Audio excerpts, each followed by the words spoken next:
Rain एक काफी ज्यादा गरीब और बदकिस्मत लड़का था, जिसको कि काफी छोटी ही उम्र में अपने ही पेरेंट्स को अपने आंखों के सामने मरते हुए देखना पड़ा, क्योंकि एक दिन डेविल ने गुस्से में आकर उनके गांव के ऊपर हमला कर दिया था। इसलिए उसी ही दिन से अपना पेट पालने के लिए काफी ज्यादा छोटी उम्र में वो जाकर एक हीरोज गिल्ड के अंदर एक नौकर की तरह काम करने लग गया, जो कि उस गिल्ड की साफ सफाई करता था और उन हीरोज के खाए हुए झूठे बर्तन भी धो दिया करता था। पर वहाँ पे भी हर कोई उसको बस बुली ही करता रहता था, क्योंकि उसके अलावा उस गांव के अंदर हर कोई मर चुका था और वही सिर्फ एक लौता सर्वाइवर था। इसलिए हर किसी को वहाँ पे ऐसा लगता था कि ये बच्चा श्रापित है और ये जहाँ पे भी जाता है अपने साथ वो तबाही लेके आता है। पर रेन उन सभी चीजों को सहता हुआ वहाँ पे अपनी पूरी जिंदगी बिता देता है। पर एक दिन उस गिल्ड का लीडर गुस्से में आकर रेन को उसके गिल्ड से निकाल देता है, ये बोलते हुए कि वो किसी भी काम का नहीं है और वो भी उसके माँ की ही तरह एक नीच और धोखेबाज इंसान होगा। ये सुनने के बाद रेन वहाँ पे गुस्से में आकर उस घटिया हीरो के चेहरे पे एक खींच के घूंसा मारता है और उससे बोलता है कि फिर कभी भी दोबारा अपने उस घटिया मुंह से मेरी माँ का नाम मत लेना, वरना अगली बार तुम कुछ भी बोलने के लायक ही नहीं बचोगे। ये बोलकर वो गुस्से में वहाँ से उस गिल्ड को छोड़कर चला जाता है, क्योंकि उस गिल्ड के अंदर इतने साल बिता लेने के बाद भी वो वहाँ पे वैसे ही यूजलेस एक्ट करता रहता था। पर सीक्रेटली उसने वहाँ पे अपनी ताकतों को इतना ज्यादा बढ़ा लिया था कि वो खतरनाक से खतरनाक लेजेंडरी बीस्ट्स को भी टेम कर सकता था। तो काफी दिनों के बाद आखिरकार वो वहाँ पे अपने लिए इतने पैसे जुटा लेता है कि वो अपने लिए कुछ खाना खरीद सकता था, जिससे फाइनली 4 दिन बाद उसको कुछ खाने को मिले। बट खाने को शुरू करते ही वहाँ पे उसको जंगल के अंदर से किसी लड़की के चिल्लाने की आवाज आती है, इसलिए वो अपने खाने को अधूरा छोड़ के जंगल के अंदर जाने लगता है, जिससे वो उस लड़की की मदद कर सके। तब जाकर जब वो उस जगह पे पहुंचता है तो वो देखता है कि एक क्लास डी का जंगली टाइगर वहाँ पे एक ब्यूटीफुल सी कैट गर्ल के ऊपर हमला करने वाला था। इसलिए रेन उस कैट गर्ल को बचाने के लिए जल्दी से जाकर अपने ब्लेड से उस टाइगर के ऊपर हमला कर देता है। पर वो टाइगर वहाँ पे इतना ज्यादा ताकतवर था कि उसके स्किन से टकराते ही वो ब्लेड वहाँ पे 2 हिस्सों में टूट जाता है। तब वो टाइगर गुस्से में आकर रेन की तरफ जाने लगता है उसके ऊपर हमला करने के लिए। इसीलिए रेन वहाँ पे चिल्लाकर उस कैट गर्ल को वहाँ से भाग जाने के लिए बोलता है, क्योंकि वो ये समझ चुका था कि यही उसका अंत है। पर वो मरने से पहले उस कैट गर्ल को बचाना चाहता था। पर देन तभी वो लड़की वहाँ पे गुस्से में खड़ी होती है और अपनी सारी ताकतों को मिलाकर उस जंगली टाइगर के ऊपर हमला कर देती है, जिससे अपने एक ही बार में वो उस डी रैंक के जंगली टाइगर को डिफीट कर देती है। और उसकी फिजिकल स्ट्रेंथ को देख लेने के बाद रेन को वहाँ पे ये याद आता है कि ये तो वही अल्टीमेट लेजेंडरी स्पीसीज में से एक है, जो कि इतने ज्यादा रेयर हैं कि उनके बारे में तो बस किस्से कहानियों में ही सुना गया था। तो रेन दौड़ते हुए जाकर वहाँ पे उसको अपनी गोदी में उठा लेता है, क्योंकि वो इतनी ज्यादा ताकत इस्तेमाल करने की वजह से वहाँ पे बेहोश होकर गिरने वाली थी। और बेहोश होने से पहले उस कैट गर्ल के फाइनल वर्ड्स थे कि उसको दूध पीनी है। इसीलिए रेन अपने जमा किए हुए पैसों से जाकर उस कैट गर्ल के लिए मिल्क और कुछ खाने को लाता है, जिनको खाने के बाद वो कैट गर्ल वहाँ पे कुछ ही देर में नॉर्मल हो जाती है। देन वो वहाँ पे रेन के सामने खुद को इंट्रोड्यूस करती है, ये बोलते हुए कि उसका नाम कानाडे है और वो उन कुछ आखिरी बचे हुए कैट स्पीशीज में से है जिनको कि लोग लेजेंडरी मानते हैं। देन वो लोग जंगल से अपने टाउन की तरफ वापस आने लगते हैं, जहाँ पे आते हुए कानाडे उससे बोलती है कि वो कौन है और वो अपने बारे में कुछ बताए। इसीलिए रेन वहाँ पे कानाडे को अपनी दुखदायक स्टोरी बताने लगता है कि कैसे बचपन में उसके ही आंखों के सामने उसके पेरेंट्स गुजर गए और एक एडवेंचरस गिल्ड में काम करने की वजह से उसको हर कोई बुली करता था और आखिरकार उसको उस एडवेंचरस गिल्ड से भी निकाल दिया। ये सुनकर कानाडे वहाँ पे दुखी हो जाती है कि इतना अच्छा इंसान होने के बावजूद भी रेन के साथ हमेशा बुरा ही होता आया है। और रेन उसके सर को सहलाते हुए उससे बोलता है कि नहीं, वो ठीक है, यही तो जिंदगी है, जिंदगी में उतार चढ़ाव आते ही रहते हैं। तभी अचानक से कानाडे को वहाँ पे कोई चीज क्लिक होती है और वो रेन से बोलती है कि वो उसको अपना मास्टर बनाना चाहती है, इसीलिए जल्दी से वो उसको टेम करके अपना पेट बना ले। ये सुनकर रेन वहाँ पे उसको मना करने लगता है, क्योंकि वो तो एक लेजेंडरी बीस्ट थी, उसको रेन के जैसा यूजलेस इंसान कैसे टेम कर पाएगा। पर कानाडे उससे बोलती है कि नहीं, वो कॉन्फिडेंट है कि वो उसको टेम कर पाएगा, क्योंकि वो एक काइंड और काफी ज्यादा अच्छा इंसान है, इसीलिए वो उसको काफी आसानी से टेम कर सकता है। ये सुनकर रेन को वहाँ पे बिल्कुल भी यकीन नहीं होता, पर फिर भी वो वहाँ पे इस चीज को ट्राई करने के लिए मान जाता है। और जब वो कानाडे को टेम करने की कोशिश करता है तो वो उसको काफी आसानी से टेम कर लेता है। इसलिए आगे वो उसको लेकर उस टाउन के एक और दूसरे एडवेंचरस गिल्ड में आ जाता है, जहाँ पे कि एक रूबी नाम के असिस्टेंट वहाँ पे रेन को कांग्रेचुलेट करती है ऑफिशियली एक मॉन्स्टर हंटर बनने के लिए, जिसके बदले वो वहाँ पे उसको 50 कॉपर कॉइन्स देती है, जिससे जिससे रेन वहाँ पे अपने लिए कुछ खाना खरीद सकता था। और जब वो लोग वहाँ से अपने सारे पैसे लेकर जा ही रहे थे कि तभी वहाँ पे एक दूसरा आदमी आ जाता है जो कि कानाडे को पहचान लेता है कि ये एक रेयर स्पीसीज से है। इसलिए वो उससे बोलता है कि तुम इस गरीब कमजोर इंसान के साथ क्यों घूम रही हो, तुम मेरे साथ आ जाओ, मैं तुमको और ज्यादा अच्छे से रखूंगा। ये सुनकर कानाडे वहाँ पे काफी ज्यादा गुस्से में आ जाती है कि उसने उसके मास्टर को कमजोर और गरीब कैसे बोल दिया। और वो जाकर रेन का हाथ पकड़ के उस दूसरे आदमी से बोलती है कि भले ही ये कमजोर है पर ये तुमसे ज्यादा क्यूट और हैंडसम है। ये सुनकर वहाँ पे उस दूसरे आदमी की हंसी छूट जाती है और वो वहाँ पे रेन को एक आर्म रेसलिंग मैच के लिए चैलेंज करता है, जिस मैच में जो जीतेगा कानाडे उसके साथ ही जाएगी। ये सुनकर रेन वहाँ पे सोचने लगता है कि अगर उसने ये वाले चैलेंज को एक्सेप्ट नहीं किया तो फिर ये आदमी कानाडे के पीछे ही पड़ा रहेगा। इसीलिए वो उस आदमी के चैलेंज को एक्सेप्ट करते हुए जाके उस टेबल पे बैठ जाता है, जिससे वो कानाडे को किसी भी खतरे से बचा सके। पर जैसे ही वहाँ पे उन दोनों के बीच में उस आर्म रेसलिंग मैच का स्टार्ट होता है तो रेन वहाँ पे उस आदमी के हाथ को इतनी तेजी से घुमा के उस टेबल पे मारता है कि उस आदमी के हाथ के हड्डियों के साथ साथ उस टेबल का एक हिस्सा भी टूट के उड़ जाता है। देन हम लोग देखते हैं कि वो आदमी वहाँ पे नीचे पड़ा पड़ा अपने हाथ को पकड़ के एक बच्चे की तरह रोए जा रहा था। और ये देख के रेन वहाँ पे बिल्कुल हैरान रह जाता है और उसको समझ में ही नहीं आता कि वो इतना ताकतवर कब से हो गया, क्योंकि कुछ ही दिनों पहले तक तो वो बस एडवेंचरस गिल्ड में बर्तन ही धोया करता था। तब कानाडे उसको समझाते हुए ये एक्सप्लेन करती है कि दरअसल ये उसका एक साइड इफेक्ट है, वो अगर किसी भी लेजेंडरी बीस्ट को टेम करेगा तो फिर उसकी जो पावर्स होंगे वो उसके अंदर भी आ जाएंगी। और ये बस एक छोटा सा नमूना था कैट गर्ल की फिजिकल स्ट्रेंथ का। देन अगले दिन वो लोग एक दूसरे एडवेंचर पे जाते हैं जहाँ पे कि वो लोग घास जमा कर रहे थे और उनका इस्तेमाल करते हुए वहाँ पे काफी सारे बनीज को टेम कर रहे थे। पर उनको एक जगह से किसी एक बुढ़ऊ के मदद के लिए चिल्लाने की आवाज आती है और जब वो लोग जाकर वहाँ पे देखते हैं तो उनको पता चलता है कि वहाँ पे काफी सारे लुटेरे आके एक बेचारे बुढ़े से उसका सारा सामान लूट रहे थे। इसीलिए रेन कानाडे से बोलता है कि वो जाकर उन सभी लुटेरों का ध्यान भटकाए और उतने में वो जाकर उस बुढ़े को बचा लेगा। पर उनका वो वाला प्लान वहाँ पे बुरी तरीके से फेल हो जाता है, इसलिए उन दोनों को ही जाकर वहाँ पे उन सभी लुटेरों से लड़ना पड़ता है। जहाँ पे कानाडे जब रेन को अकेले जाकर उन सभी लुटेरों से लड़ता हुआ देखती है तो फिर वो उसके ऊपर से अपनी आंखों को नहीं हटा पाती और उसका दिल काफी जोरों से धड़कने लगता है, मतलब उसकी कच्ची बिल्कुल गीली हो जाती है। और सभी लुटेरों को हरा लेने के बाद रेन वहाँ पे कानाडे के पास आता है जो कि वहाँ पे एक पत्थर की मूर्ति की तरह खड़ी हुई थी। इसलिए रेन उससे बोलता है कि क्या हुआ, उसके गाल इतने ज्यादा लाल कैसे हो गए, क्या लड़ाई के बीच में किसी ने उसको चाटे वाटे लगा दिए क्या? तब कानाडे उससे बोलती है कि नहीं ऐसा कुछ नहीं है, दरअसल उसको बस थोड़ी सी प्यास लग रही थी। फिर वो बुढ़ा वहाँ पे रेन को थैंक यू बोलता है उसकी जान को बचाने के लिए और रेन उससे बोलता है कि अरे चच्चा तुम्हारा ऑलरेडी एक पैर कवर के अंदर है, तुम ऐसी अपने जान को लेकर ऐसे जंगलों में मत घुमा करो, किसी दिन किसी डाकू वाकू ने पकड़ लिया ना तो फिर कवर में जाने से पहले ही तुम ऊपर निकल लोगे। ये बोलकर वो दोनों फिर अपने एडवेंचर में और ज्यादा आगे जाने लगते हैं, जहाँ पे रेन कानाडे से बोलता है कि हमें सावधान रहना होगा क्योंकि हमने पीछे जिन लुटेरों को हराया था वो दरअसल शैडो क्लैन के मेंबर है, तो फिर वो लोग अपने क्लैन को लेकर कभी भी हमारे ऊपर हमला कर सकते हैं। और ये बोलते वक्त वो दोनों चलते चलते जाकर गलती से उसी क्लैन के टेरिटोरी के अंदर पहुंच जाते हैं। इसलिए रेन वहाँ पे ये फैसला करता है कि उन क्लैन के उनके ऊपर हमला कर देने से पहले क्यों ना वो दोनों जाकर उनके ऊपर हमला कर दे। ये सुनकर कानाडे वहाँ पे रोने लग जाती है और रेन से बोलती है कि अभी तक तो उसकी शादी भी नहीं हुई, वो इतनी जल्दी मरना नहीं चाहती और उसके पास अब भी मौका है, चाहे तो वो दोनों अभी शादी कर सकते हैं, कम से कम मरने से पहले वो दोनों शादी का सुख तो प्राप्त करके जाएंगे। तब रेन उसको समझाते हुए बोलता है कि वो इतनी ज्यादा हाइपर क्यों हो रही है, वो दोनों मरने नहीं वाले हैं और उसके पास एक बढ़िया प्लान है जिससे उन दोनों को नुकसान भी नहीं होगा और वो दोनों इस बैटल को जीत भी जाएंगे। ये बोलकर रेन वहाँ पे अपने मैजिक का इस्तेमाल करते हुए वहाँ पे काफी सारी मधुमक्खियों को बुला लेता है। तब दूसरी तरफ हमें वहाँ पे एक दूसरे हीरोज की पार्टी को दिखाया जाता है जो कि वहाँ पे काफी ज्यादा परेशान हो रहे थे क्योंकि उनको एक स्क्विरल को स्टडी करना था, पर उनके साथ जो बीस्ट टेमर था वो एक स्क्विरल तक को ढंग से टेम नहीं कर पा रहा था। इसलिए उस हीरो पार्टी के एक लियान नाम के हीरो आकर वहाँ पे उनके बीस्ट टेमर को गुस्से से बोलती है कि उन्हें स्क्विरल्स को ढंग से स्टडी करने के लिए कम से कम 25 स्क्विरल्स चाहिए होंगे। ये सुनकर उनका बीस्ट टेमर वहाँ पे बिल्कुल सदमे में चला जाता है क्योंकि एक normal person maximum to maximum 2 beasts को टेम कर सकता था, पर लियान वहाँ पे उससे गुस्से में बोलती है कि उसको कम से कम 20 स्क्विरल्स को टेम करना होगा, वरना नहीं तो फिर वो उसके कपड़े फाड़ देगी, वो भी कच्छों के साथ साथ। ये सुनकर उनका बीस्ट टेमर वहाँ से अपनी जान और इज्जत बचा के वहाँ से भाग जाता है क्योंकि उसको लियान के हाथों अपने कच्छे नहीं फड़वाने थे। देन वापस से हमें वहाँ पे रेन का सीन दिखाया जाता है जहाँ पे उसने अपने मैजिक का इस्तेमाल करते हुए वहाँ पे काफी सारे बीस को अपने कंट्रोल में करके सारे लुटेरों को हरा दिया था और काफी सारे एडवेंचरस आके वहाँ पे उन दोनों की मदद कर रहे थे उन सभी लुटेरों को पकड़ने में। तभी उसी बीच उस गुफा के अंदर एक बड़ा सा भूकंप आने लगता है और वो लोग देखते हैं कि उस गुफा के दीवारों को तोड़ते हुए उनके अंदर से बड़ी बड़ी छिपकलियां बाहर आ रही थी। इसलिए रेन जाकर कानाडे के सामने खड़ा होकर उसको प्रोटेक्ट करने लगता है और उन सभी एडवेंचरस को उन लुटेरों को लेकर यहाँ से बाहर निकल जाने के लिए बोलता है। इसलिए वो सारे एडवेंचरस उस गुफा के अंदर से बाहर आ जाते हैं और काफी टाइम के स्ट्रगल के बाद फाइनली वो दोनों वहाँ पे उन सारे मॉन्स्टर्स को हरा ही देते हैं और उससे कमाए हुए पैसों का इस्तेमाल करते हुए वो लोग जाकर उस दिन रात को एक नया कमरा ले लेते हैं जहाँ पे कानाडे अपने सोने के लिए एक सॉफ्ट बेड पाने के बाद काफी ज्यादा खुश हो रही थी। पर रेन वहाँ पे बिल्कुल हैरानी से खड़ा हुआ था कि उन दोनों को एक ही कमरा क्यों मिला है। तब कानाडे उसको बुलाने लगती है उसके साथ सोने के लिए, पर रेन उससे बोलता है कि उसके साथ सोने से बढ़िया तो वो बाहर जाकर टेंट में सोना पसंद करेगा। ये बोलकर वो वहाँ से जाने लगता है, पर तभी कानाडे आकर वहाँ पे उसका हाथ पकड़ के उसको रोक लेती है और उससे बोलती है कि तुम फिक्र मत करो, मैं तुम्हारे साथ कुछ भी नहीं करूंगी और तुम्हारी शक्ल देख के पता चल रहा है कि तुम्हारे में इतना कूदा ही नहीं है कि तुम मेरे साथ कुछ कर सको।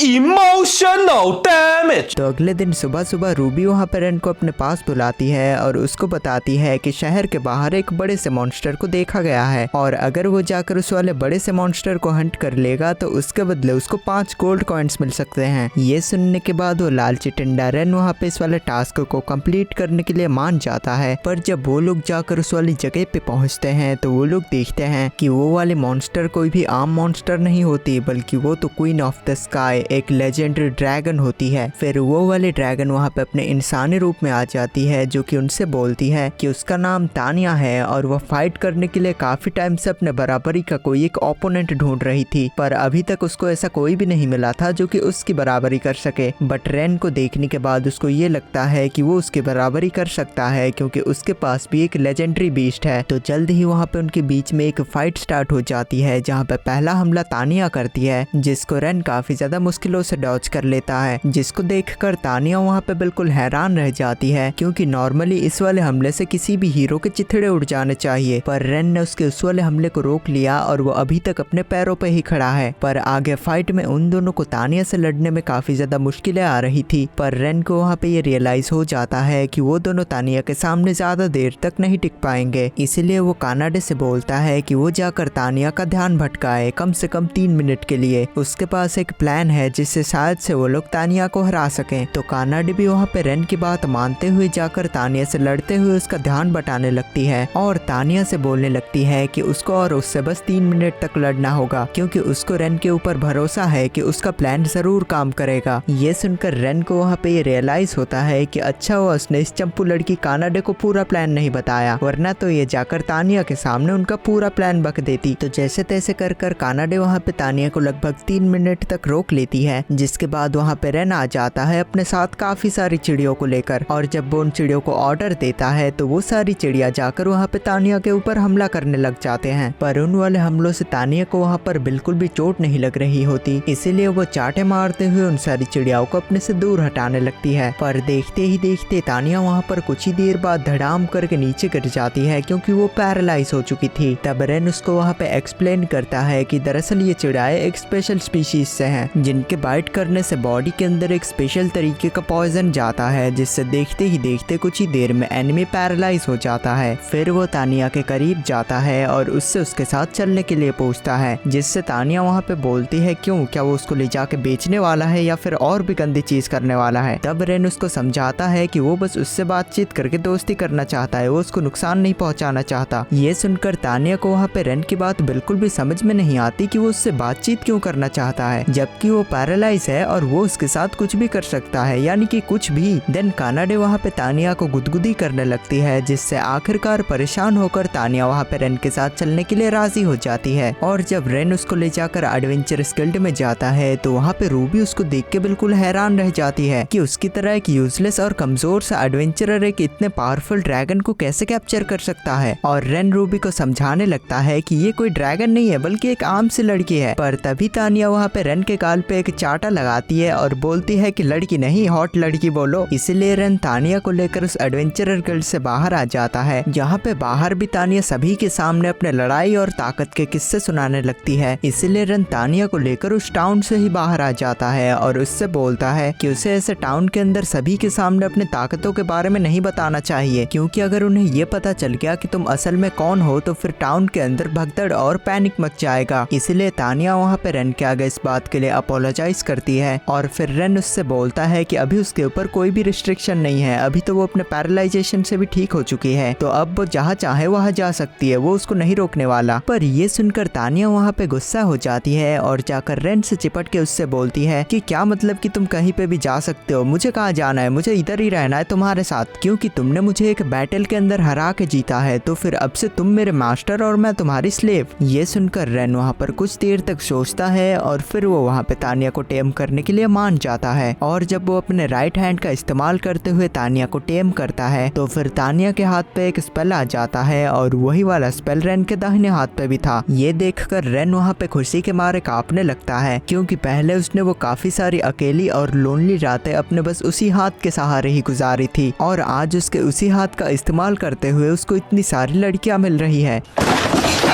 देन फिर उसी दिन के रात को हमें वहाँ पे उसी हीरोज की पार्टी को दिखाया जाता है जिसने कि रेन को उसकी टीम से निकाल दिया था और वो लोग काफी ज्यादा परेशान होते हैं, क्योंकि रेन को निकालने के बाद से वो लोग पिछले एक हफ्ते से किसी भी बीस्ट को टेम नहीं कर पा रहे थे, जिससे उन सबको ऐसा लगने लगता है कि शायद रेन ही उनकी टीम का गुड लक चार्म था। फिर अगले दिन सुबह सुबह रेन, कानाडे और तानिया साथ मिलकर अपने उस दिन के पहले क्वेस्ट को पूरा करने के लिए जाते हैं, जहाँ पे कि उनको जितने स्लाइम्स हो सके उतने ज्यादा स्लाइम्स को ढूंढ के मारना था, क्योंकि वो वाले स्लाइम्स काफी ज्यादा तेजी से मल्टीप्लाई होते थे और इंसानों के खेतों को बर्बाद करके रख देते थे। और कानाडे भी उन वाले स्लाइम से काफी ज्यादा ही नफरत करती थी, क्योंकि वो वाले स्लाइम्स हमेशा से ही उसको वेट कर दिया करते थे, एकदम ही वेट।